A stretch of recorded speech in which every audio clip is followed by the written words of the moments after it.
والكواكب تنجلي ولد المشرم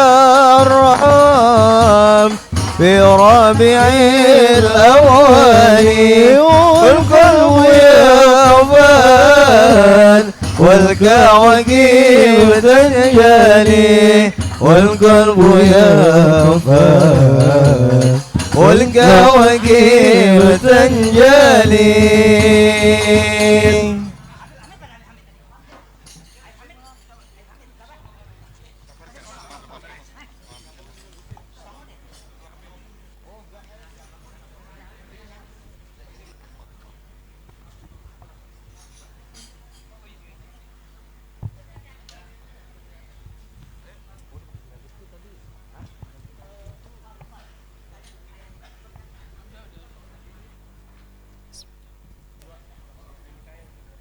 Assalamualaikum warahmatullahi wabarakatuh.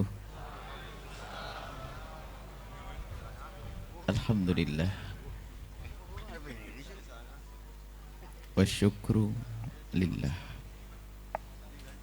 wassalatu wassalamu ala rasulillah habibina sayyidina Muhammad ibn Abdillah wa ala alihi wa ashabihi wa mawalah. Allahumma ya Rabbana inna nas'aluka mahabbata habibika sayyidina Muhammad wa habib ilaina ya Rabbana ma ahabbahu habibuka sayyiduna Muhammad wa habib ilaina wa habib ila auladina habibaka sayyidina Muhammad wa habib ila auladina ya Rabbana ma ahabbahu habibuka sayyiduna Muhammad a'inna ala ittiba'i sunnatihi ahyina ya Rabbana ala ittiba'i sunnatihi wa amitna ya Rabbana ala millatihi wakhsurna yawmal qiyamati ma'a zumratihi wa tahta liwa'ihi urzuqna ya Rabbana tabata qabla al-maut wasyahadata indal maut wal jannata ba'dal maut.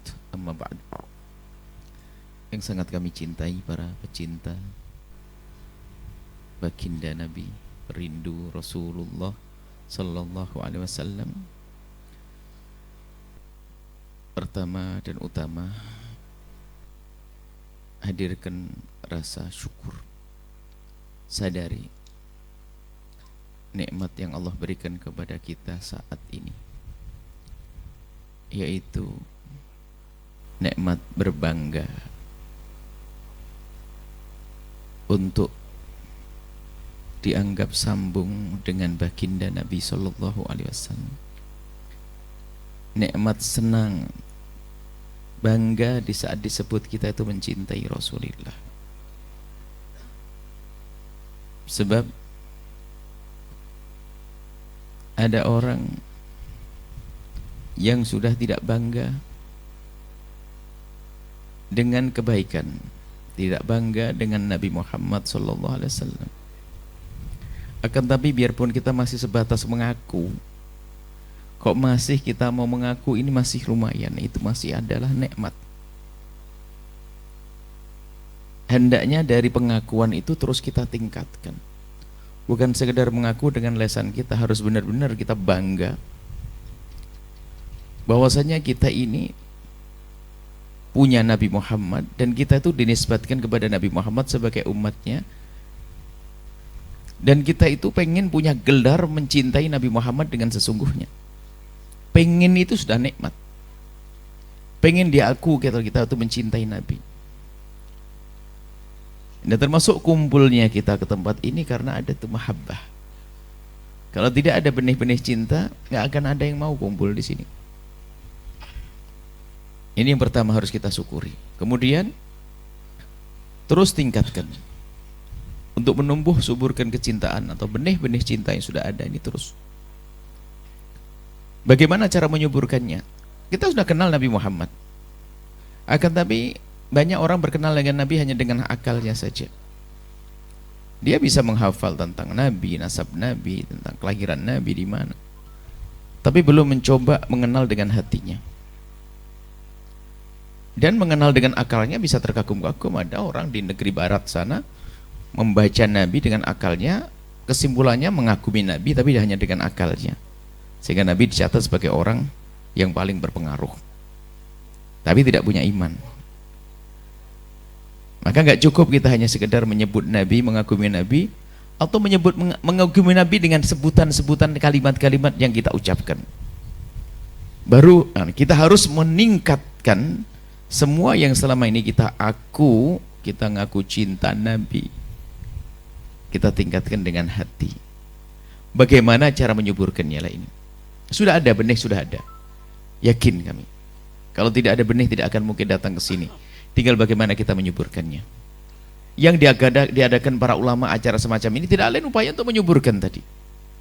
Mengenal Nabi Muhammad lebih jauh lagi, lebih dalam lagi mengenal Rasulullah. Membaca sejarah Nabi sallallahu alaihi wasallam.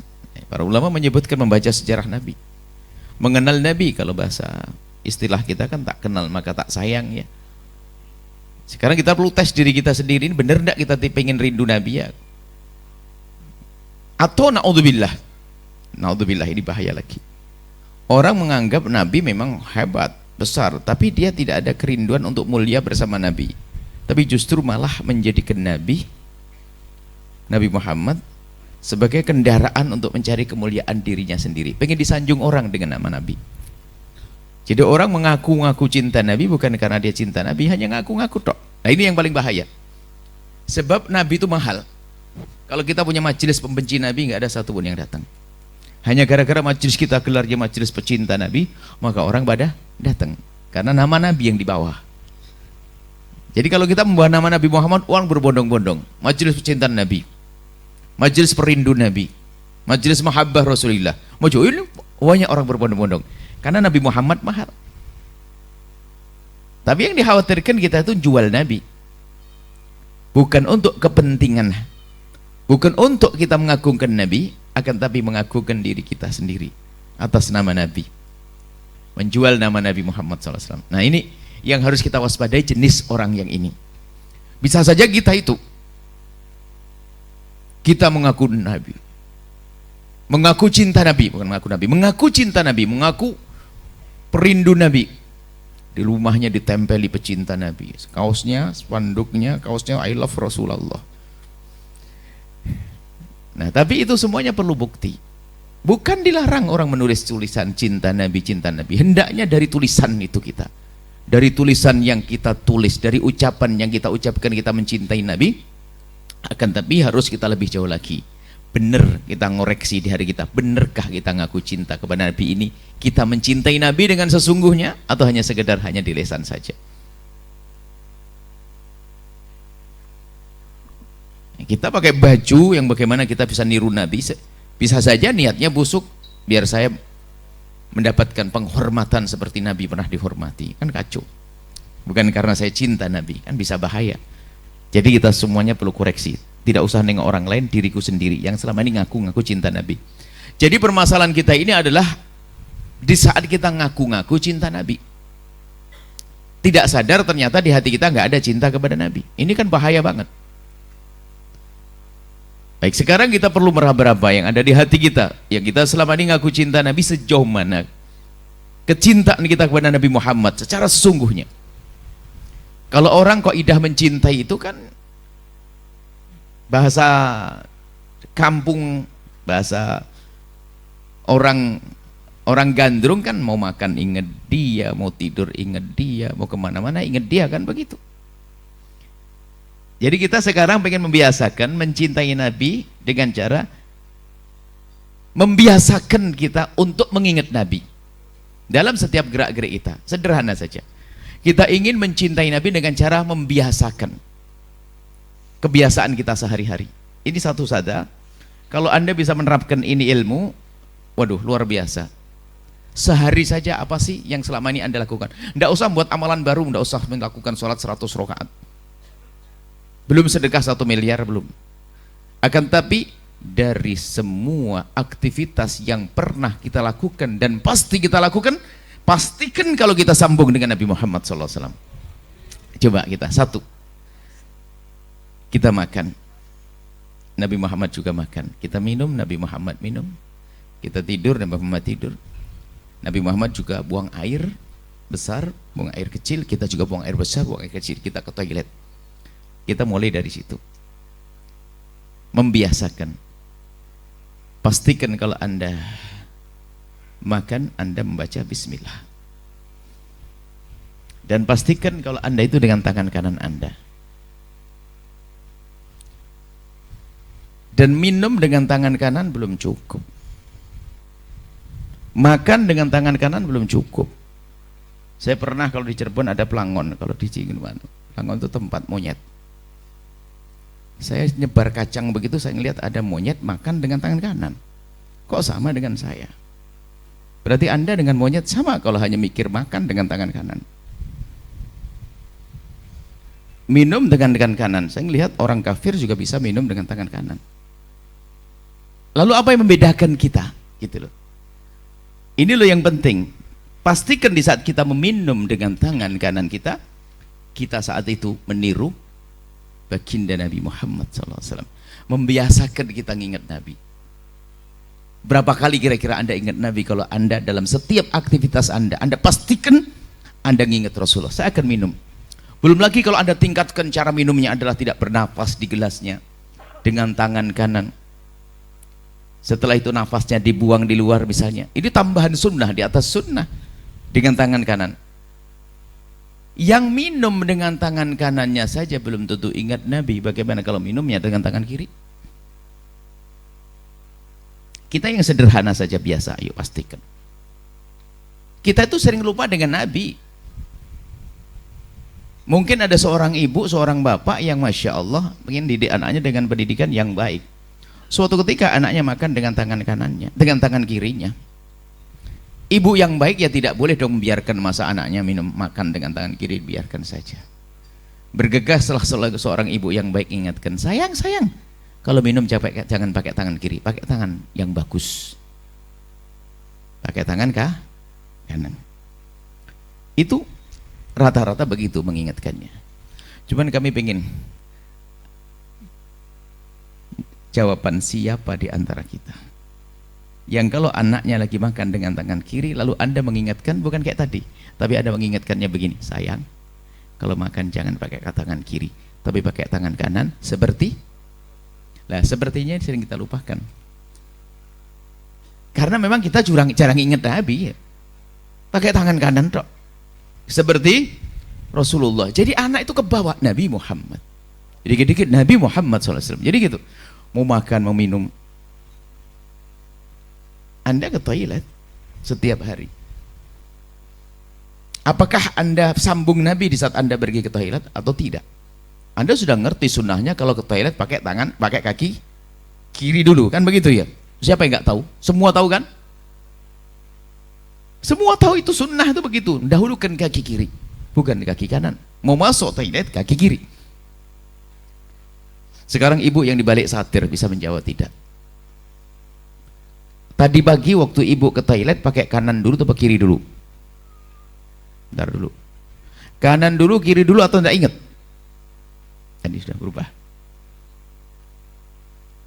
Tadi ngomong kiri, yakin. Padahal lah kita sekarang yuk membiasakan kita itu dengan Nabi Muhammad. Dikit-dikit Nabi Muhammad. Jadi jangan hanya sekedar baca bismillah nanti biar setan nggak ikut makan denganmu. Iya betul, Nabi pernah menyebutkan kalau kamu baca bismillah nanti biar semakin berkah makananmu. Itu betul. Cuman lebih dalam dari itu semua bahwasanya kita makan dengan tangan, mengucapkan bismillah karena kita ngikuti Rasulullah sallallahu alaihi wasallam.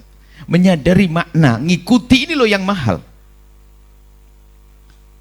Di dalam sholat itu kan menghadap kepada Allah. Nabi yang mengajarkan sallu kama ra'aitumuni usalli. Sholatlah engkau seolah kau melihatku. Artinya rukun-rukun yang kita lakukan itu sebenarnya niru Nabi SAW. Dan hendaknya kita sadar.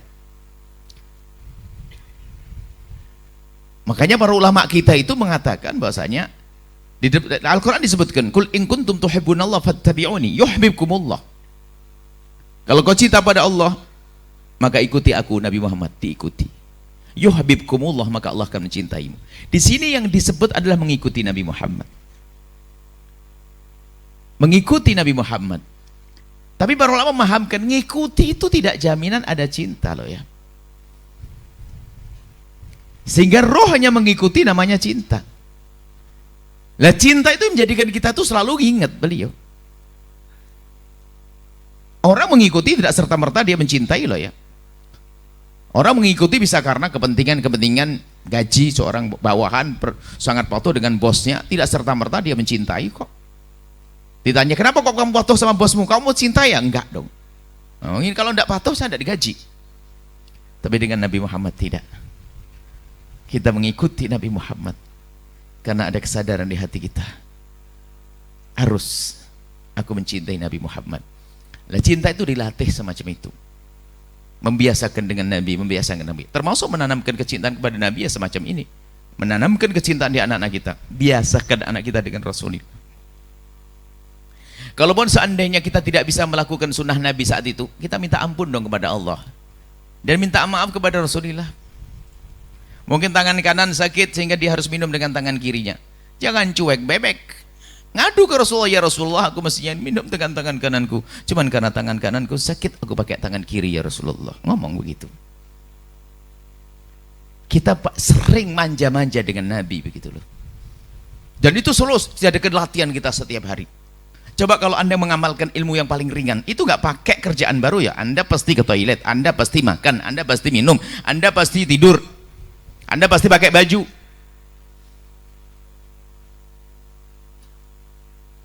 Anda pakai sandal. Kadang Anda harus dipandang unik saat turun dari masjid. Kan turun dari masjid sunahkan kiri dulu. Tapi pakai kaki, pakai sandal kanan dulu, bagaimana nih caranya? Harus Anda pikir. Sandalnya ngadep ke sana, parkir ngadep keluar. Anda turun dari masjid. Keluar dari masjid disunahkan mendahulukan kaki kiri. Kalau pakai sandal disunahkan kanan dulu. Ini gimana? Nggak usah ragu. Turunkan kaki kiri Anda, injek sandal, tapi jangan pakai dulu. Baru kaki kanan Anda masuk ke sandal kanan. Ini termasuk bentuk membiasakan, sederhana. Tapi ada maknanya yang luar biasa. Maknanya apa? Sambung dan ingat Rasulullah. Terus, jadi hati kita sudah cerdas. Dikit-dikit Nabi Muhammad, dikit-dikit Nabi Muhammad, dikit-dikit Nabi Muhammad. Apa-apa Nabi Muhammad. Sampai nanti cara jalan, cara tidur Nabi. Tidur ini yang paling susah. Oke lah, Anda tidak bisa tidur seperti tidurnya Nabi, karena mungkin ranjangnya sudah terlanjur, bujurnya tidak menghadap ke kiblat dan seterusnya. Tapi Anda ngadu dong, ya Allah, istighfar, minta ampun kepada Allah, aku belum bisa ngikuti kekasihmu saat ini urusan tidur. Ngadu deh pokoknya. Jadi biasakan kita dengan Rasulullah Sallallahu Alaihi Wasallam. Nah kalau sudah biasa begini, nanti akan melebar kepada apa? Kita tidak bisa melakukan sesuatu yang Nabi nggak senang. Karena sudah biasa dengan Nabi, dikit-dikit dengan Rasulullah. Jadi terlihat betul Nabi di matanya, di hatinya setiap saat Nabi Muhammad. Jadi semakin tajam, terasa di hati itu Nabi Muhammad, dikit-dikit Rasulullah. Kalau mau minum, dia tidak akan langsung minum glek-glek-glek gitu. Dia membayangkan terusannya, Nabi Muhammad minumnya seperti apa. Kita ilmu sederhana dulu. Saya tidak punya ilmu berat-berat, ilmu yang ringan-ringan saja. Ilmu ini, tapi kalau Anda mengamalkan ini akan ketemu judulnya. Sehingga Maulid Nabi bukan tahunan begini, bukan setiap pagi, siang, malam. Setiap saat Nabi harus kita hidupkan kembali dalam diri kita. Nah ini, jadi apa? Membiasakan dengan Rasulullah Sallallahu Alaihi Wasallam. Kemudian setelah itu, Anda sering berkhayal, khayal yang benar itu pun penting. Kalau orang mencintai Nabi itu rindu untuk mengikuti Nabi. Di samping itu juga hendaknya atau pastinya dia nggak ingin kalau melakukan sesuatu tersebut dibenci oleh Nabi Muhammad.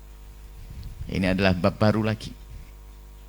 Kalau ngaku cinta Nabi, nah sekarang ngaku cinta Nabi, ternyata banyak melakukan dosa. Kepleset dalam dosa iya, tapi tidak dia main terus buat ngentengin dosa. Jadi bukan pendosa itu tidak cinta Nabi, Ada orang melakukan dosa sebenarnya dia cinta Nabi. Tandanya kalau dia cinta Nabi, kapan dia melakukan dosa, dia sadar bahwa dosa itu penghalang antara dia dengan Nabi, maka bergegas dia tobat, menyesal, dan penyesalan dirasakan karena apa? Dia takut nanti dia bisa ketemu dengan Rasulullah. Dia maksiat, dia kepleset sama manusia, dia terlena dalam urusannya, tahu-tahunya melakukan dosa.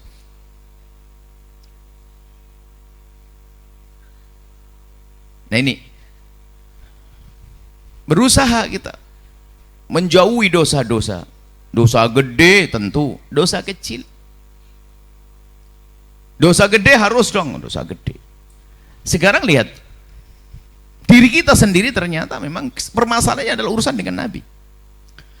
Dengan Nabi Muhammad itu adalah menjadi orang jauh dari maksiat. Keinginan maksiat menjadi hilang. Kalau orang punya kerinduan Nabi. Tapi di saat mulai terlena, itulah datang maksiat. Ada suatu ketika ada seorang laki-laki datang kepada Rasulullah Sallallahu Alaihi Wasallam. Dia punya kebiasaan jelek, nggak main-main kebiasaan jeleknya. Suka melakukan syahwat yang haram, zina. Ngadu ke Rasulullah, pengen diobati. Ya Rasulullah, aku biasa zina, pengen berhenti. Pengen sembuh, aku ada gampang kepleset zina, syahwat kepleset zina. Nabi menasihati dengan sesuatu yang masuk akal. Nasihati. Diajak bicara laki-laki itu, Pak, kamu punya ibu? Punya ya Rasulullah. Kamu punya anak perempuan? Punya ya Rasulullah. Kamu punya adik perempuan? Punya ya Rasulullah. Kalau seandainya ibumu dizinai seseorang, bagaimana? Laki-laki itu dengan kesadaran akalnya berkata, ya Rasulullah, aku tidak terima, aku marah. Kalau seandainya anak perempuan kesayanganmu dizinai seseorang, bagaimana? Tidak Rasulullah, aku tidak terima. Lalu Nabi berkata, mengajak bicara dengan akalnya, begitu juga Pak, kalau kamu berzina dengan seseorang, wanita tersebut kalau bukan ibunya seseorang, maka dia adalah anaknya seseorang atau saudarinya seseorang. Pasti di sana ada orang yang marah. Dia diam sejenak. Setelah diam sejenak mengatakan, dia diam sejenak sadar, betul ya Rasulullah. Kalau aku berzina dengan seorang perempuan, tentu di sana ada yang marah. Cuman tiba-tiba laki-laki berkata, tapi aku susah meninggalkan zina itu Rasul. Syahwatku besar sekali. Kasih sayang Nabi didekatkan laki-laki itu, ditarik oleh Rasulullah. Didekatkan, kemudian dadanya dipegang oleh Rasulullah. Bertemu pandangannya dengan pandangan baginda Nabi. Sejuk pandangan Nabi masuk ke hati laki-laki tersebut. Sentuhan tangan Nabi dirasakan laki-laki tersebut. Dari semula yang syahwatnya bergolak ingin melakukan kemaksiatan, tiba-tiba di saat itu dia berkata dan mulai reda. Gejolak syahwatnya reda. Tiba-tiba dia berkata, ya Rasulullah, mulai saat ini aku tidak akan lagi melakukan ya Rasulullah. Apa bedanya? Yang membedakan adalah di saat Nabi Muhammad sudah masuk di hatinya, susah melakukan maksiat. Kalau Nabi Muhammad hanya di otak saja dihafal karena dia menghafal buku sejarah, belum menjadikan dia jauh dari maksiat. Tapi di saat Nabi Muhammad ada di hati, maka ketahuilah di saat itulah begitu mudahnya seseorang melakukan kemaksiatan. Bukan tidak dosa kita, bukan malaikat kita, bukan nabi kita, ada dosa, akan tapi mudah menjauh dari dosa, mudah memohon ampun kepada Allah karena ada Nabi Muhammad di dalam hatinya. Inilah yang perlu kita hadirkan. Mencintai Nabi itu tandanya adalah susah maksiat. Nih, kalau kita balik, kalau orang mencintai Nabi dengan serius, susah maksiat. Maksiat sih manusia dia, tapi susah, dan begitu mudahnya dia menyesal. Karena apa? Khawatir nanti tidak bisa ketemu dengan Rasulullah SAW. Sehingga para ulama kita tutup poin, bersihkan hati, kenal Nabi, cintai Nabi, cintai Nabi. Nanti kalau sudah hati itu beres, maksiat itu susah. Kecintaan kepada Nabi Muhammad yang dalam, ingin bersanding dengan Nabi, ingin melihat Nabi di surga nanti, Masya Allah, susah baginya melakukan kemaksiatan. Tidak usah ngoreksi orang lain, kita ngoreksi diri kita sendiri. Yang selama ini ngaku mencintai Nabi Muhammad, sejauh mana pengakuan kita terhadap, sejauh mana pengakuan cinta kita kepada Rasulullah. Apa kabar kita dengan maksiat? Apa yang kita lihat selama ini dengan mata kita? Kita perlu jujur. Kita sudah punya waktunya harus membuat perubahan dong. Jangan sampai maulid Nabi diadakan berkali-kali, berpuluh-puluh kali, beratus-ratus kali akan tapi tidak berbuat. Karena maulid Nabi hanya sekedar rutinitas, kegiatan, gebiar tahunan, hanya untuk ramai-ramaian majelis, bukan untuk menyuburkan kecintaan di hati. Ya kita perlu koreksi supaya kita tidak hanya sekedar mengaku-ngaku cinta Nabi. Sekarang bagaimana urusan kita dengan Rasulullah? Bagaimana hati kita dengan kemaksiatan? Ingat, bukan tidak dosa. Kita bukan nabi kita.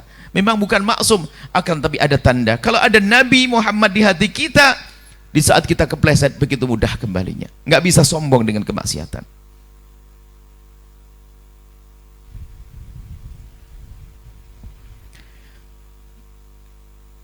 Ada sebuah kisah, mungkin akan kami jadikan ini juga penutup kisah masalah dosa.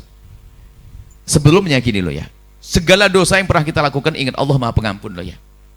Satu. Dan ingat, segala dosa yang kita lakukan penghalang antara kita dengan Rasulullah. Sekali lagi dosa ini belum dihapus, nggak bisa ketemu Rasulullah. Sudah harga mati. Coba. Segala dosa penghalang antara kita dengan Nabi. Dan sebesar apapun dosa kita, Allah Maha Pengampun. Maka mulai saat ini ayo kita berpikir tentang kesalahan kita, dosa kita. Menyesali dosa kita. Ingin dosa apapun yang pernah kita lakukan, yuk kita menghadap kepada Allah dengan memohon ampun dan berharap semoga kelak bisa bertemu Rasulullah. Minta ampun, ingat dosanya. Maka perlu merenungi dosa ini, penting banget. Menyesali dosa. Tanda kalau orang mencintai Nabi begitu gampangnya menyesali dosanya. Ingat dosanya. Gampang mencari kesalahannya diri. Kesalahan diri itu mudah dicari karena apa? Dia kenal Nabi. Kan yang repot orang tidak pernah merasa bersalah, itu kan repot. Orang paling bersalah yang bersalah tapi tidak pernah merasa bersalah, itu kan repot. Kapan tobatnya dia?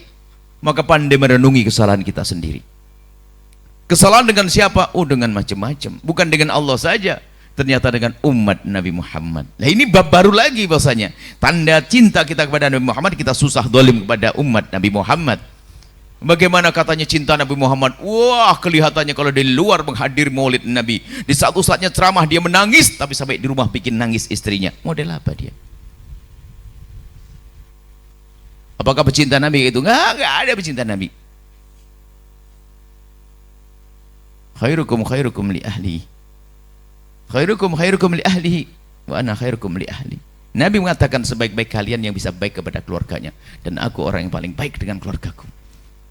Laki-laki pecinta Nabi, dia akan penuh kesejukan, pandangannya sejuk, penuh kelembutan, ngayomi kepada istrinya, berkasih sayang, ngaku cinta Nabi, kerjaannya bikin nangis istri.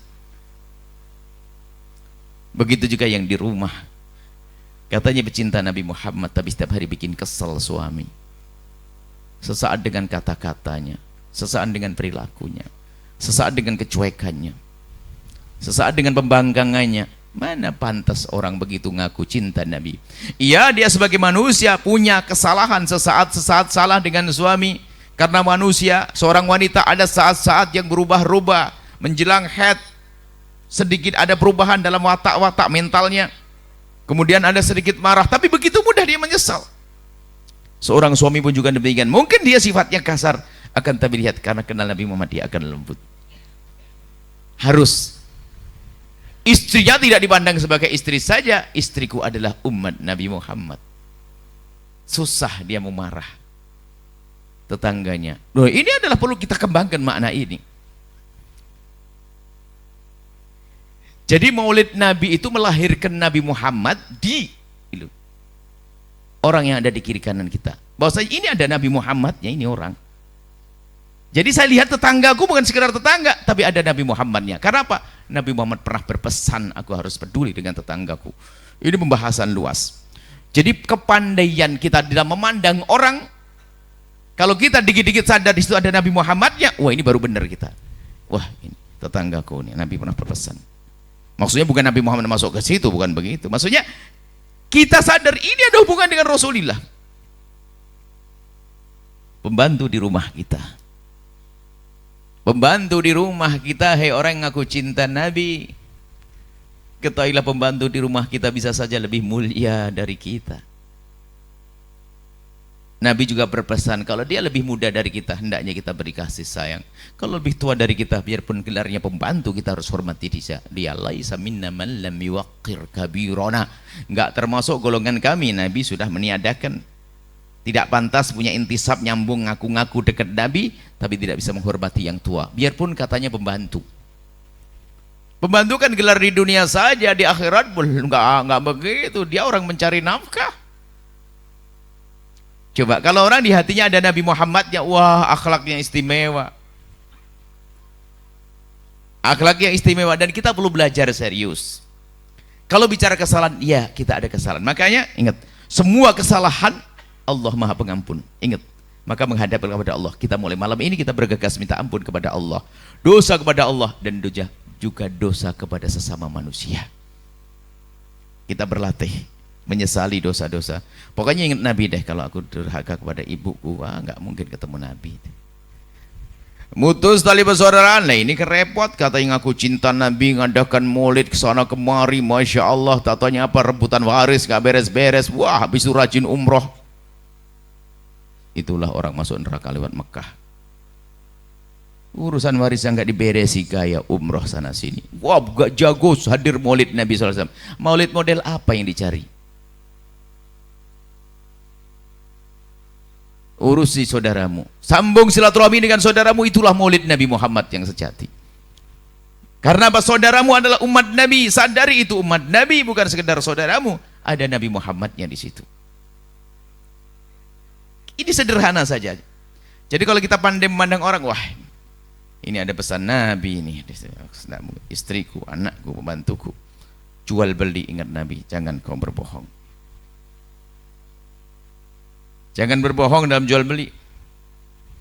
Jangan nyakiti orang lain dalam jual beli. Jangan kau membeli sesuatu yang sudah dibeli oleh orang lain. Wah indah. Batalin. Udah beli sini aja, nggak usah. Sinilah sini. Padahal sudah transaksi pada orang lain. Baik. Ingat Allah Maha Pengampun. Maka bergegaslah menuju pengampunan Allah Subhanahu wa taala. Yang kedua yang harus kita pahami, segala dosa penghalang kita dengan Rasulullah. Kalau tidak diampun, kalau kita tidak segera mohon ampun, khawatir betul-betul tidak ketemu dengan Nabi Muhammad. Maka kita harus pandai memohon ampun. Yang ketiga adalah kita menyadari betul ini. Kalau dosa itu penghalang, maka ingat, kalau ingin melakukan dosa, ingat di matamu ada Rasulullah. Membiasakan dengan Nabi. Membuka handphone serius. Apa yang Anda lihat di handphone Anda?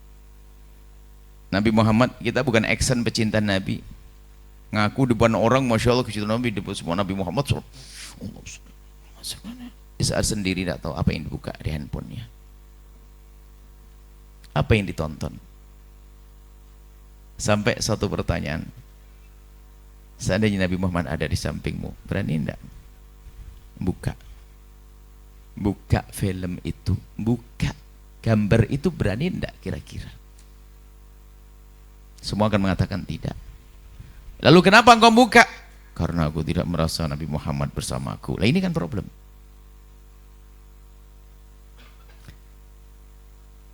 Dan yang terakhir ini khususnya masalah mata inilah. Ini yang cepat merusak ini. Mata ini cepat merusak banget ini. Karena mata itu jendela hati, matanya tidak dikontrol, yang ditonton. Masya Allah, tontonan yang haram. Kami hadirkan sebuah kisah penutup, ada seorang laki-laki anak muda yang bernama Tha'labah bin Abdurrahman. Kami sangat senang kisah itu dan kami selalu hadirkan dalam acara maulid-maulid di zaman ini. Di era global, di zaman milenial ini, di zaman-zaman media sosial, ini cerita ini harus diangkat betul. Cerita seorang anak muda yang bernama Tha'labah bin Abdurrahman. Seorang anak muda yang sangat mencintai Nabi. Lihat, ciri-ciri orang mencintai Nabi akan tampak dari wajahnya. Dia itu kalau jalan cepat dan wajahnya selalu tampak dengan senyumnya.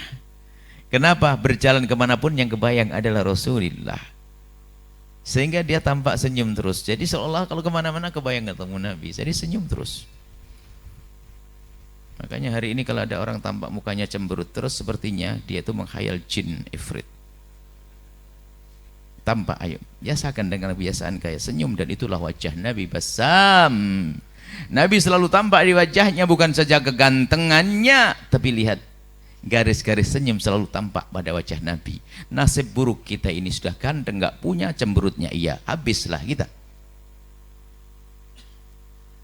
Nabi Muhammad sudah ganteng begitu tapi senyum. Sa'labah bin Abdurrahman biasa dengan gayanya begitu, senyum. Kalau jalan cepat, sampai ditanya kenapa sih kamu kalau jalan cepat banget Sa'labah? Dia ngomong, kalau aku disuruh Nabi itu kan berarti saya harus jauh dari Nabi. Kalau aku lama-lama berarti aku tidak segera bisa melihat Nabi. Jadi cepat kerja balik lagi biar segera melihat Rasulullah. Jadi menikmati betul. Dia anak kecil umur 14 tahun. Sehingga kalau tidur di masjid itu pasti dia tidur di sebuah tempat yang kalau seandainya Nabi datang pertama kali dia melihat. Ingat anak kecil yang lagi bangun, aku lihat duluan, aku gini, gila. Ada bangga di hatinya. Suatu ketika Tha'labah ini diutus oleh baginda Nabi untuk hajat Rasulullah. Untuk hajat bagi Nabi, pergilah Tha'labah melewati ganggang kota Madinah. Yang sudah pernah umroh hari ini, Anda akan melihat kota Madinah hari ini penuh dengan gedung-gedung mencakar langit. Dulu mah nggak ada. Yang belum umroh segera umroh insyaallah. Bisa ziarah baginda Nabi, nanti lihat gedung itu. Dulu pada zaman Nabi nggak ada itu. Rumah-rumah ya sederhana, di kiri kanan Masjid Nabawi itu ada rumah-rumah. Bahkan bukan agak jauh, bukan langsung nempel. Tha'labah di saat dia diutus oleh Nabi melewati ganggang kota Madinah, tiba-tiba di saat berada di gang kota Madinah ada angin berhembus menerpa pintu rumah orang Madinah. Sangat sederhana waktu itu, belum ada pintu keker begini, indah. Hanya pelepah kurma yang dirakit kemudian ada diikat-ikat begitu, yang penting menutup rumah. Sehingga di saat angin menerpa, pintu terbuka. Manusia normal di saat ada suara pintu terbuka menoleh, normal dia, kan gitu. Mungkin orang keluar begini, rupanya pintu terbuka karena terpaan angin. Di saat pintu berbunyi terbuka, Tha'labah menoleh ke pintu tersebut. Rupanya pintu terbuka, di balik pintu sana ada lagi kelambu. Kain yang diturunkan begitu, di balik kain itu ada wanita yang lagi mandi. Sehingga karena angin bertiup tersingkaplah itu kain. Tha'labah bin Abdurrahman melihat begitu, melihat wanita yang lagi mandi di sana, langsung membuang mukanya. Dan di saat itu langsung kebayang Nabi Muhammad SAW. Padahal cara ngelihatnya pun begitu dia, hanya karena dia dengar suara pintu, kemudian dia menoleh. Di balik itu ada kelambu yang tersingkap, ada wanita mandi, kemudian dia buang mukanya, kemudian dia ingat Nabi Muhammad. Dia kepikiran, kenapa mataku melihat itu? Takut kalau tidak bisa melihat Nabi Muhammad, nangis dia. Anak kecil nggak ngerti solusinya gimana. Dia khawatir ada wahyu turun kepada Nabi Muhammad mengasih tahu bahwasanya Tha'labah telah melihat sesuatu yang begini. Malu dia, bingung, saking bingungnya nggak ngerti apa yang harus dilakukan. Dia berjalan begitu saja, maka dia terus mengikuti arah langkah kakinya, nggak tahu mau kemana dia, bingung mau ketemu Nabi, malu dia. Pergilah Tha'labah bin Abdurrahman, baginda Nabi yang menantinya, bertanya kepada sahabat, mana Tha'labah bin Abdurrahman? Dijawab, belum datang ya Rasulullah. Coba dicari di Ubak, di kota Madinah nggak ada. Dicari-cari nggak ada, terus cari, Nabi menanti. Sampai akhirnya Nabi yang memberi petunjuk, pergilah kau ke arah sana. Antara bukit itu loh, antara dua bukit itu Tha'labah dari sana. Tentunya dengan wahyu yang demikian. Akhirnya pergilah Sayyidina Umar bin Khattab ditemani oleh Sayyidina Salman Al-Farisi. Pergi berdua ke tempat tersebut. Jauh perjalanan itu sampai terhitung nanti sampai Tha'labah pulang 40 hari. Pergi ke tempat tersebut, sampai ke tempat yang sudah diisyaratkan Nabi, ditunjuk oleh Nabi. Di tempat tersebut nggak kelihatan anak yang namanya Tha'labah tadi. Dari kejauhan dari atas bukit dilihat ada sesuatu yang bergerak, hitam bergerak, didekati gerombolan kambing yang digembalakan. Menduga, wah pengembalanya jangan-jangan itu Tha'labah. Didekati, bukan. Ada lagi gerombolan kami bergerak didekati, dikira Tha'labah, bukan Tha'labah. Sampai habis tinggal yang terakhir, bukan Tha'labah juga. Lalu bertanya, Pak, mohon maaf Pak. Iya, kenapa? Apakah Bapak orang sini? Iya. Pak, di sini enggak, Bapak ngelihat enggak ada anak kecil umur 14 tahun? Ya dijawab, banyak anak kecil itu kampung itu, anak kecil banyak. Oh bukan, maksud saya ada anak saya kehilangan anak. Ciri-cirinya gimana? Umurnya 14 tahun. Ciri-cirinya adalah kalau jalan cepat, mukanya senyum dok. Masya Allah. Masya Allah, Habibana, Masya Allah. Fadal, fadal. Masya Allah, Masya Allah, fadal. Fadal, Masya Allah. Masya Allah, jazakumullah. Alhamdulillah.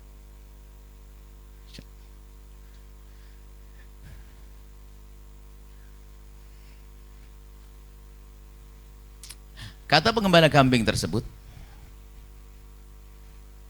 oh, kalau seperti itu nggak ada.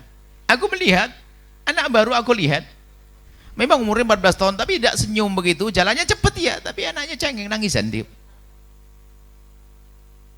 Kata Umar, Sayyidina Umar, ah bukan dia kayaknya. Cuman kata Salman, ya memang bukan dia orangnya mudah senyum. Cuman setelah diam sesaat, jangan-jangan dia, cobalah kita cari, kita lihat, barangkali dia. Namanya orang kan bisa saja kemarin jago senyum, sekarang gampang cemberut. Coba. Di mana Pak orangnya Pak? Ditunjuk, ada di atas bukit itu. Kemudian Sayyidina Umar mau naik, ditahan oleh pengembala kambing. Jangan naik. Loh kenapa? Kalau kau naik, dia tambah ke atas. Loh emang kenapa? Dia takut dengan manusia. Kalau kita datangin dia langsung naik ke atas, kita datangin dia naik ke atas, pasti. Lalu bagaimana aku akan melihat dia? Tunggu saja di sini, karena sudah beberapa hari ini kebiasaannya dia turun. Sepertinya dia minta sesuatu, maka aku siapkan susu. Aku siapkan susu di gelas, dia turun mendekat ke gelas, lalu minum, dia naik lagi seperti itu. Setiap sore, menjelang maghrib. Dan kalau di siang nggak mau, kalau sudah menjelang remang-remang baru dia turun. Oh gitu. Iya, susu disiapkan. Susu disiapkan. Ditunggu sembunyi dia di balik bebatuan begitu. Betul, tidak lama kemudian ada sosok yang turun. Remang-remang menjelang maghrib. Turun mendekat ke susu. Betul, minum susu. Sayyidina Umar semakin mendekatkan pandangannya. Semakin jelas. Susu selesai ditaruh. Kemudian dia mau naik, Sayyidina Umar baru berkata, Tha'labah. Kaget dia. Dia noleh, siapa kau? Aku Umar. Kenapa kau kesini? Apakah ada wahyu turun yang mengatakan Tha'labah melakukan begini-begini? Tidak. Apakah kau diutus Rasulullah? Iya. Rasulullah tahu kalau aku begini? Tidak, aku tidak ngerti itu. Lari ke atas, dikejar oleh Sayyidina Umar dan dipegang. Dikejar, pegang, diturunin, pulang. Dinaikkan ke kendaraannya, jangan dianggap mobil. Ada apa? Tidak disebutkan tentang kendaraannya, ada mengatakan unta atau kuda. Dinaikkan, dibawa pulang, dipaksa. Wah, berontak dia nggak mau. Cuman dia sudah 40 hari tampak lemah dia. Dibawa pulang sudah nggak bisa berkutik dia. Dibawa pulang di perjalanannya tampak mulai sakit dia. Pas sampai kota Madinah sakit dia.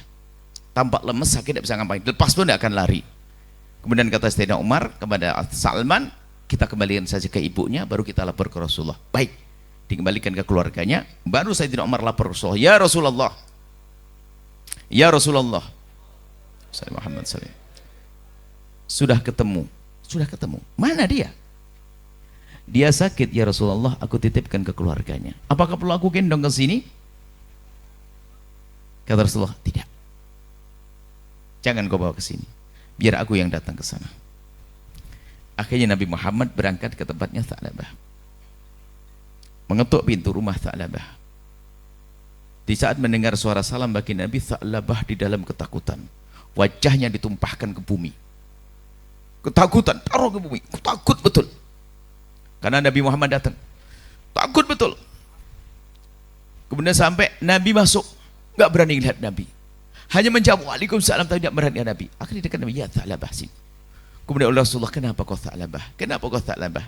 Diambil kepala Tha'labah, ditaruh di pangkuan suci baginda Nabi Muhammad sallallahu alaihi wasallam.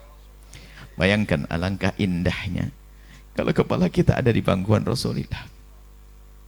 Tha'labah ditaruh kepalanya di atas pangkuan baginda Nabi. Cuman Tha'labah rupanya bukan kayak kita. Rupanya dia membantingkan kepalanya, diturunkan dari pangkuannya. Kenapa? Dia merasa nggak pantas. Kita gampang sok ngaku dekat Nabi. Kalau Tha'labah merasa nggak pantas, lalu berkata, jangan Rasulullah, jangan letakkan kepalaku di atas pangkuanmu yang suci, karena kepalaku telah membawa mata yang kotor ya Rasulullah. Hanya cuman begitu tok, nggak merasa pantas di pangkuan baginda Nabi. Oleh Nabi pegang lagi, naikkan, turun lagi, dinaikkan. Kenapa engkau ya Tha'labah? Karena Nabi tidak semuanya tahu ya, Nabi tidak akan tahu kecuali diberitahu oleh Allah. Nabi tidak tahu. Lalu Tha'labah bercerita. Kenapa kau Tha'labah? Sebutkan, ceritakan padaku. Cerita, ya Rasulullah, saat engkau merintahkan aku begini-begini, aku melihat begini ya Rasulullah, aku malu, aku takut. Nabi setelah dengar ceritanya itu, baru Nabi berkata, Tha'labah, aku sudah tahu ceritamu, kenapa kau sampai pergi. Sekarang kamu minta apa? Kamu minta apa? Ya Rasulullah, aku minta diampuni oleh Allah. Ya memang dia ngelihatnya nggak sengaja, nggak dosa kan sebetulnya. Cuman orang pangkat tinggi itu bukan dosa saja, merasa dosa. Kita ini ruwet, kita ini dosa gede kayak nggak berdosa kita ini. Dia tuh ngelihatnya nggak sengaja, lap begitu, tapi ngerasa bersalah. Sekarang model kita kadang naudzubillah lihat yang haram sudah ngaku kayak dekat dengan Nabi Muhammad SAW. Belajar dari Tha'labah. Kau minta apa Tha'labah? Tha'labah berkata, ya Rasulullah, aku ingin diampuni oleh Allah. Kau sudah diampuni. Lalu kau minta apa lagi? Aku minta ya Rasulullah, untuk nanti bisa bersama melihatmu di surga. Ingat matanya, takut tidak bisa melihat di surga. Dijawab, ya apakah kau akan bersamaku dan engkau akan melihatku di surga. Wah, mendengar jawab itu girang senang Tha'labah bin Abdurrahman. Setelah senangnya baru selesai. Setelah itu berkata, ya Rasulullah, aku melihat, aku merasa antara kulit dengan dagingku ada sesuatu yang merayap. Antara kulit dengan dagingku ada sesuatu merayap Rasulullah. Lalu Nabi menjawab, ya Tha'labah, itu artinya nyawamu akan dicabut. Oh, sakaratul maut, akan dicabut nyawamu. Lalu kemudian Nabi Muhammad membimbingnya untuk mengucapkan kalimat thayyibah, la ilah. Dibimbing oleh Nabi dan dia mengikuti ucapan Nabi. Dan setelah mengikuti ucapan Nabi, la ilaha illallah, tiba-tiba membebani paha suci Nabi. Nabi kerasa tahu bahasanya kalau sudah bebannya berat, berarti sudah tidak bernyawa lagi. Ditutuplah matanya oleh Rasulullah. Kemudian setelah itu apa? Dimandikan oleh Rasulullah, dikafani oleh Rasulullah, disolati oleh Rasulullah, dihantarkan jenazahnya oleh Rasulullah. Bahkan di saat baginda Nabi mengantarkan jenazahnya Tha'labah bin Abdurrahman, sahabat Abu Bakar bertanya, ya Rasulullah, kenapa jalanmu seperti itu? Karena Nabi jalannya begini, seperti ada yang desak-desak gitu, sambil jinjit begini seolah-olah berdesak-desakan. Nabi menjawab, ya Abu Bakrin, wahai Abu Bakar, ketahuilah bahwa saya malaikat turun mengiring jenazahnya Tha'labah sampai aku hampir tidak punya tempat untuk memijakkan kakiku.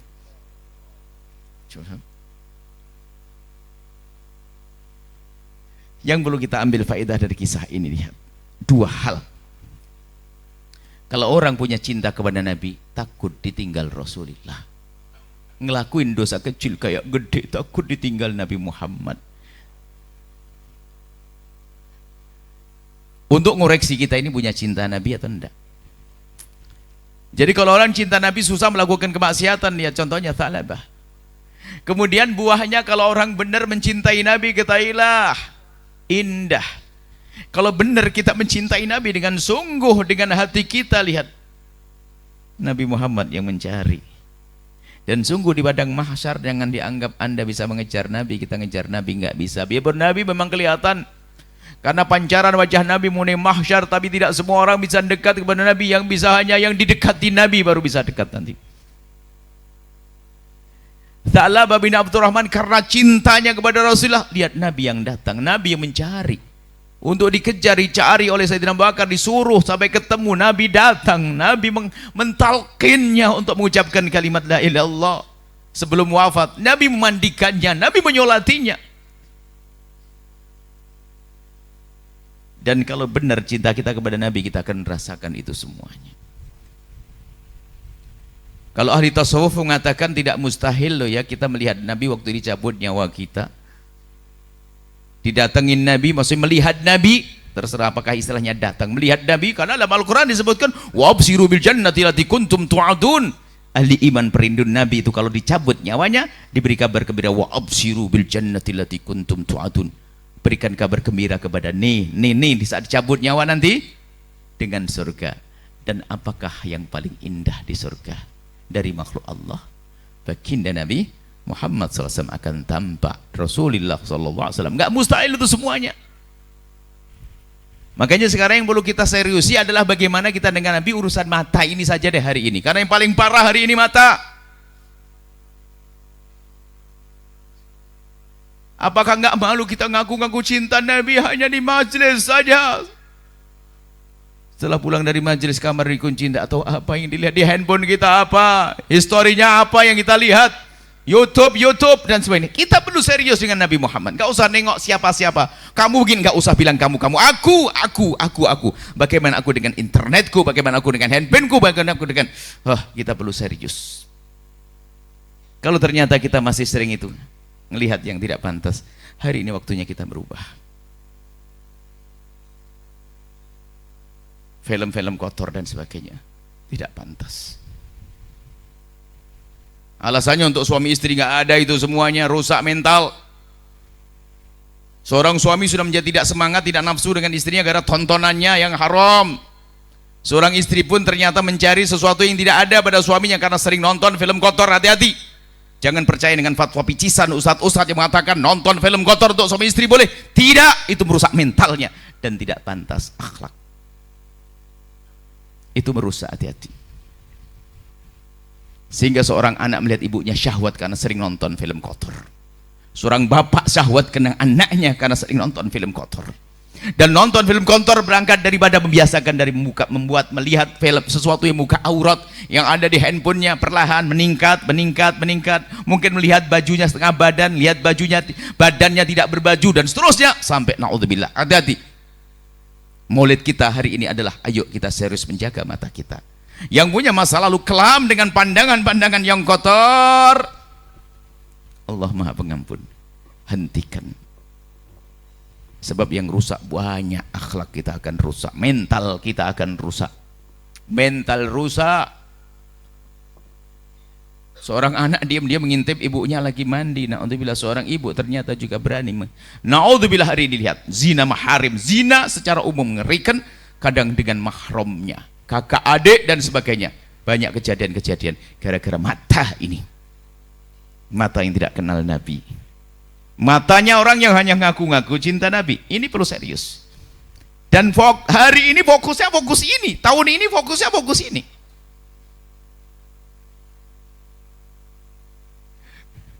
Yang umurnya hampir setengah abad, masa mudanya masih aman. Anda masih ingat yang umurnya 40-45 tahun, apa yang ada di rumah di kampung kita tentang media?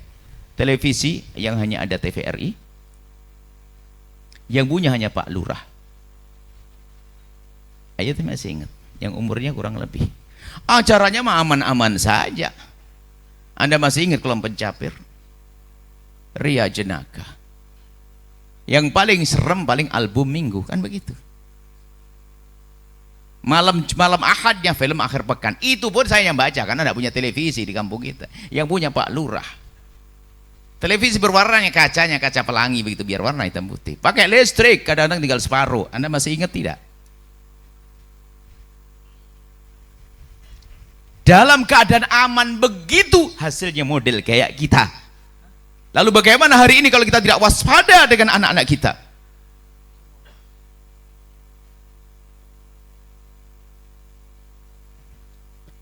Jangan latah memberikan anak kita tentang hal-hal yang sifatnya mengarah ke sana. Kalau Anda menemani putra Anda browsing internet, kalau Anda seorang ibu, seorang bapak menemani putrinya browsing internet, itu sudah pahala besar, mengalah lebih daripada sholat-sholat sunnah yang ditegakkan, supaya tidak liar dia browsing internetnya. Kita sering latah, kita menganggap itu biasa saja, padahal itu bahaya. Bukan anak kita tidak boleh berkomunikasi, tidak, tapi kita ajari bagaimana berkomunikasi yang benar. Orang Islam sering lupa. Saya melihat satu catatannya orang kafir, seorang perempuan yang tidak beriman. Urusan handphone saja. Ada 10 hal. 10 hal di saat Anda harus memberikan handphone kepada anak Anda. Ajib, cerdas dia. Pikirannya pikiran Islami, biarpun dia bukan seorang muslimah. Saya baca itu ajib, kenapa kita sebagai seorang muslim gak pernah punya rambu-rambu? Apa itu 10 catatan? Di antaranya apa? Katakan pada anakmu, handphone ini bukan miliknya dia, tapi miliknya mama. Satu. Yang kedua, handphone tidak boleh pakai PIN. Yang ketiga, hanya untuk waktu pergi saja. Di rumah harus tempat ini, mama bisa ngambil sewaktu-waktu. Yang keempat, harus gini. Yang kelima, tidak boleh menghapus histori apapun. Terus dibaca itu semuanya. Lihat, orang non-muslim punya aturan, orang Islam ngaco. Kita harus waspada dengan anak-anak kita, urusan pandangan mata kita ini. Ngerusak, hati-hati. Makanya jangan ngentengin. Mungkin di antara kita ada yang sudah terbiasa, oh itu nyandu itu. Yang capek pun jadi bangkit lagi, dia melihat itu semuanya. Hari ini hari mengerikan, hari ini Masya Allah. Sudah begitu akan kita tutupi dengan action kita mencintai Nabi Muhammad. Gayanya ikut Rasulullah. Ayo kita jaga mata kita. Ingat, jaga mata kita. Tapi saya sering nggak sengaja, iya, kalaupun nggak sengaja, ada istighfar, ada penyesalan yang Anda hadirkan. Yang penting jangan Anda kejar. Sampai suatu ketika ada orang bertobat, nyesel dia nyadar, Buya, orang menganggap saya itu soleh amat. Terus, cuman saya ini kotor, Buya. Kotor bagaimana? Saya itu kecanduan nonton film-film kotor. Dan herannya itu saya, Buya, megang internet ke patung, pasti ke sana tanpa saya sadari. Sudah lihai betul. Jadi ya nyesel, tapi saya nyesel. Lagi sudah kecanduan, sudah kena mentalnya kalau orang. Jadi dia lihat internet, setiap aman, tidak ada orang langsung kemana, langsung ke sana. Makanya jangan main-main hamba Allah. Itu akan disampaikan itu malah keindahan akan mengurangi kemesraan dengan pasangannya. Karena apa? Dia menganggap yang ada di istrinya tidak pernah ada yang seperti yang dilihatnya. Padahal itu film yang disuruh, terus akan merendahkan pasangannya. Akhirnya tidak puas dengan pasangannya. Di sini awal kerinduan untuk melakukan zina. Masya Allah, hati-hati hamba Allah. Dan alangkah banyaknya orang-orang yang tiba-tiba berantakan gara-gara mata ini. Ini yang bisa kami hadirkan insya Allah. Kisah Tha'labah bin Abdurrahman bagi kami adalah kisah yang sangat indah untuk dihadirkan saat ini. Bagaimana? Hanya sekedar melihat kain tersingkap lalu terbuka aurat, melihat aurat dia sudah nyesal, dia seperti itu. Itulah tanda orang yang mencintai Nabi Muhammad dengan serius, dengan sungguh-sungguh. Maka ayo kita benar-benar ya menyadari kekurangan kita saat ini. Sejelek apapun kita, ingat kita urusan dengan Allah yang Maha Pengampun lah ya. Yang nggak boleh Anda putus asa. Apalagi tidak mau berusaha, pastikan jihad. Aku tidak boleh melihat itu. Jihad, bismillah. Aku ingin lihat, bismillah, astagfirullahaladzim, haram, dosa. Bahkan mungkin sudah pakai, kalau sampai aku lihat sedekah aku 100.000 udah biar pokoknya aku tidak boleh lihat lagi. Apalagi yang punya kecanduan itu harus ada, harus diupayakan untuk menghindari dari hal-hal yang seperti itu, khusus masalah pandangan. Sebab hati itu rusaknya karena jendelanya dibuka ngablak, dan jendelanya hati ada dua, telinga dan mata. Kalau orang matanya tertutup dan telinganya tertutup, tidak akan kotor hatinya. Cuman karena mata dan telinga sering dibuka, apalagi ngawur, maka ketahuilah cepat kotor hati. Dan hati yang kotor tidak akan tumbuh cinta kepada Rasulullah Sallallahu Alaihi Wasallam. Ini saja yang bisa kami hadirkan. Waktu sudah cukup malam, masih ada yang lainnya. Ini saja kami ingin memohon kepada Allah dengan sepintas panjatan doa, husnudzon kami karena banyak habaib yang ada di sini, dzurriyyah baginda Nabi, dan juga orang-orang soleh yang ada di sini. Semoga Allah Subhanahu wa taala mengabul permohonan kami. Bismillahirrahmanirrahim. Alhamdulillahirabbil alamin. Allahumma shalli ala habibina sayyidina Muhammad. Allahumma ya Allah ya Rahman ya Rahim. Kami mohon ya Allah, tambahkan kecintaan kami kepada kekasih-Mu Nabi Muhammad. Ya Allah, seperti Engkau mudahkan lisan kami berucap cinta, Engkau yang menguasai lisan kami. Seperti Kau mudahkan lisan kami mengucapkan cinta, mudahkan hati kami mencinta. Yang memiliki hati kami hanya Engkau, yang memiliki lisan kami adalah Engkau. Kami bisa berucap cinta, kami akan bisa mencintai-Mu jika Kau beri kepada kami cinta. Ya Allah, Hanya darimu cinta ya Allah, hanya darimu cinta ya Allah. Jangan sampai cinta kami hanya sekedar pengakuan dengan lisan kami ya Allah.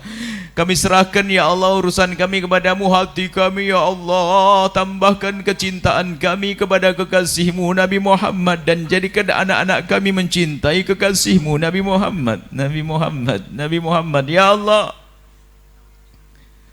Dan jadikan kami selalu mengingat kekasihmu Nabi Muhammad agar kami mudah mengikuti kekasihmu Nabi Muhammad ya Allah. Kami sadar dosa kami banyak ya Allah. Mata kami sering melihat yang haram ya Allah. Jangan sampai karena dosa mata kami lalu kami tidak bisa melihat kekasihmu Nabi Muhammad di surga. Maka kami mohon ampuni mata kami ya Allah. Ampuni mata kami ya Allah. Ya Allah, ampuni mata kami ya Allah. Engkau maha tahu di mana kami melihat yang haram ya Allah. Engkau maha tahu ya Allah. Tidak ada yang tersembunyi bagimu ya Allah. Sesaat di handphone kami, saat di laptop kami, sesaat di jalan-jalan kami ya Allah, sering melihat sesuatu yang kau murka ya Allah. Maka kami mohon ampuni ya Allah. Jika engkau menjaga mata kami, tidak ada yang bisa merusak mata kami. Tapi jika engkau sudah tidak menjaga mata kami, tidak ada yang bisa menjaganya siapapun ya Allah. Maka kami mohon kepadamu, jaga mata kami ya Allah, jauhkan dari melihat yang haram, dan cukupkan mata kami dengan memandang yang halal. Jadikan kami puas dengan pandangan yang halal, jadikan kami bahagia dengan pandangan yang halal. Dan kami mohon cukupkan kami dengan yang halal darimu ya Allah. Jauhkan kami dari yang haram, jauhkan kami dari zina ya Allah, dan mukaddimah zina ya Allah. Jauhkan kami dari zina yang busuk, hina dan kau hinakan itu ya Allah. Dan kami mohon jika ada di antara kami ya Allah, ada hambamu yang pernah terpleset pada masa lalu, mereka terpleset dalam hina dan busuknya zina, kami mohon ya Allah, berikan kesadaran kepada hamba tersebut ya Allah. Berikan kesadaran dan bencikan kepada zina. Berikan penyesalan ya Allah. Bencikan kepada zina ya Allah. Ampuni dosanya ya Allah. Tutup aibnya di dunia sehingga di dunia tidak terhinakan, dan tutup aibnya di akhirat sehingga di akhirat tidak kehukum ya Allah. Dan jauhkan dari zina, jauhkan dari mukaddimah zina ya Allah. Jauhkan kami dan anak keturunan kami dari zina di zaman rusak ini ya Allah. Dan jauhkan kami dari menggunjing pezina ya Allah. Jauhkan kami dari menggunjing pezina ya Allah. Dan kami mohon ya Allah, jadikan kami hamba yang saling mencintai karenamu ya Allah. Mereka adalah umat kekasihmu Nabi Muhammad. Tambahkan kecintaan kami kepada mereka ya Allah. Mereka umat kekasihmu Nabi Muhammad yang sesaat menjelma sebagai ibunda kami, ayahanda kami ya Allah.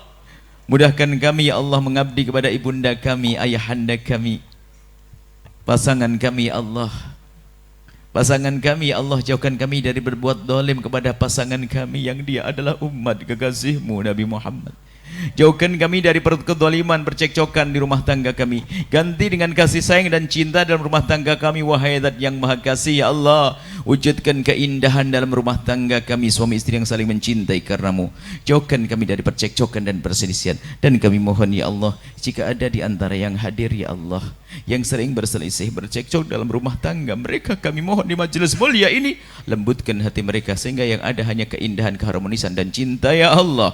Dan kami mohon ya Allah, ya Allah, ya Allah, ya Allah, jauhkan kami dari mendendam kepada siapapun dari umat kekasihmu Nabi Muhammad. Ya Allah, kami tidak ingin mendendam kepada umat kekasihmu Nabi Muhammad. Maka kami mohon ya Allah, jika ada orang berbuat zalim kepada kami, menyakiti kami, aniaya kepada kami, memfitnah kami, menggunjing kami mohon ampuni dia, jangan hukum dia ya Allah, karena dia umat kekasihmu Nabi Muhammad. Kami tidak ingin mendendam kepada umat kekasihmu Nabi Muhammad ya Allah. Ampuni dia, berikan kesadaran ya Allah. Yang sempit rezeki ini, dari semua yang hadir dan menyaksikan acara ini, yang sempit rezekinya, lapangkan rezeki mereka dengan rezeki yang halal penuh berkah ya Allah, berkat kekasihmu Nabi Muhammad. Yang sakit sembuhkan ya Allah, berkat kekasihmu Nabi Muhammad. Yang punya hutang, mudahkanlah kami dalam bayar hutang kami, berkat kekasihmu Nabi Muhammad. Yang belum menikah dan punya hajat untuk menikah, mudahkanlah mereka untuk mendapatkan pasangan orang-orang mulia yang kau muliakan, yang menjadi sebab mereka mulia di dunia dan di akhirat, berkat kekasihmu Nabi Muhammad. Dan kami mohon ya Allah, jaga negeri ini ya Allah. Allah. Kirimkan kepada kami ya Allah pemimpin-pemimpin yang Kau ridho ya Allah. Dan kami mohon berikan kepada pemimpin-pemimpin kami bimbingan-Mu, kepada kami semua bimbingan-Mu ya Allah. Dan kami mohon jadikan kami juru damai di negeri ini ya Allah. Jauhkan ya Allah kami dari menfitnah dan difitnah ya Allah. Dan kami mohon ya Allah, siapapun ya Allah pendosa-pendosa yang ada di tempat ini, kami mohon ampuni ya Allah. Kami banyak dosa ya Allah, ampuni. Dan kami mohon jangan cabut nyawa kami sebelum Kau ampuni dosa kami ya Allah. Ya Allah, ya Allah, ya Allah, panjangkan umur kami dalam ketaatan serta sehat walafiat. Dan kami mohon ya Allah ampuni orang tua kami dan guru-guru kami, berikan kasih sayang-Mu kepada mereka ya Allah.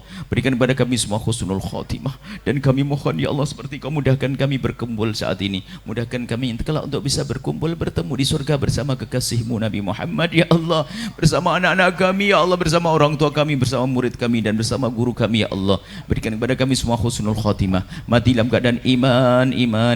Dan kami mohon ya Allah, jadikanlah ucapan kami di akhir hayat kami kelak saat Kau hendak mencabut nyawa kami. Kami ingin saat itu ya Allah hati dan lidah kami mampu mengucapkan kalimat agung dan mulia, la ilaha illallah Muhammadur Rasulullah, la ilaha illallah Muhammadur Rasulullah, la ilaha illallah Muhammadur Rasulullah sallallahu alaihi wasallam. Rabbana atina fid dunya hasanah wa fil akhirati hasanah wa qina adzabannar. Wa sallallahu ala sayyidina Muhammadin wa ala alihi washabihi wasallam. Walhamdulillahi rabbil alamin. Al-Fatihah.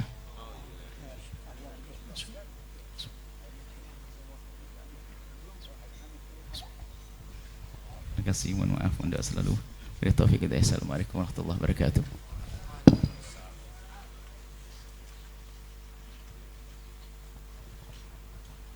Langsung